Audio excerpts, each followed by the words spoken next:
انس کیوٹس Islamic channel پر اسلامی واقعات سننے کے لیے ہمارے چینل کو سبسکرائب کریں۔ بسم اللہ الرحمن الرحیم۔ معزز سامعین، السلام علیکم۔ امید کرتا ہوں آپ سب خیریت سے ہوں گے۔ اللہ پاک آپ کو اور آپ کے پیاروں کو سلامت رکھے۔ میرا نام انس ہے اور میں آج آپ کو اسلامی واقعات میں سے حضور صلی اللہ علیہ وسلم کے چچا حضرت حمزہ رضی اللہ تعالیٰ عنہ کے سلام لانے کا واقعہ سنانے جا رہا ہوں، جنہیں سید الشہداء بھی کہا جاتا ہے۔ آج کی اس ویڈیو میں ہم آپ رضی اللہ تعالیٰ عنہ کے سلام لانے کا پورا واقعہ سنانے جا رہے ہیں۔ اس سے پہلے آپ یہ ویڈیو اپنے دوستوں اور رشتہ داروں تک پہنچائے اور زیادہ سے زیادہ شیئر کرے۔ تو چلیے شروع کرتے ہیں۔ حضرت حمزہ رضی اللہ تعالیٰ عنہ کا زیادہ وقت شکار میں گزرتا تھا۔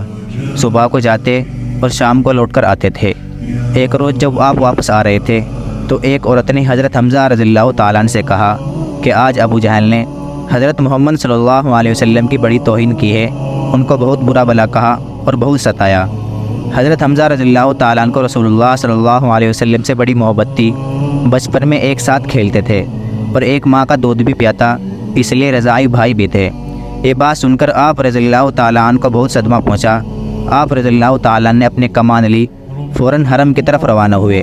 پہلے طواف کیا، پھر اس مجلس میں پہنچے جہاں ابو جہل موجود تھا، اور آپ نے ابو جہل کے سر پر اتنی زور سے کمان ماری کہ ابو جہل کا سر پھٹ گیا اور خون بہنے لگا، اور اس سے فرمایا کہ یہ پہلا سبق ہے، اگر آئندہ میرے بھتیجے حضور صلی اللہ علیہ وسلم کے ساتھ ایسی حرکت کی تو اس سے زیادہ برا کروں گا۔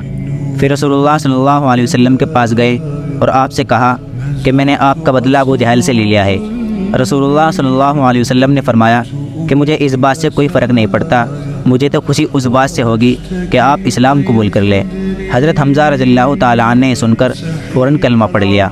اس سے رسول اللہ صلی اللہ علیہ وسلم کو بہت خوشی ہوئی اور مسلمانوں کی ہمت بلند ہو گئی، کیونکہ حضرت حمزہ رضی اللہ تعالیٰ عنہ کی شجاعت و بہادری عرب میں بڑی مشہور تھی۔ حضرت حمزہ رضی اللہ تعالیٰ عنہ نے جوش میں اسلام قبول کیا تھا، مگر جب گھر آئے تو سوچنے لگے کہ اپنے آبائی مذہب کو چھوڑ دینا بہت غور و فکر کی بات ہے۔ پھر اسی خیال میں لگے رہے اور اسلام کی باتوں کا اپنے آبائی مذہب سے مقابلہ موازنہ کرتے رہے۔ بالآخر یہی رائے قائم ہوئی کہ اسلامی بہتر مذہب ہے اور اسی میں داخل ہونا ضروری ہے۔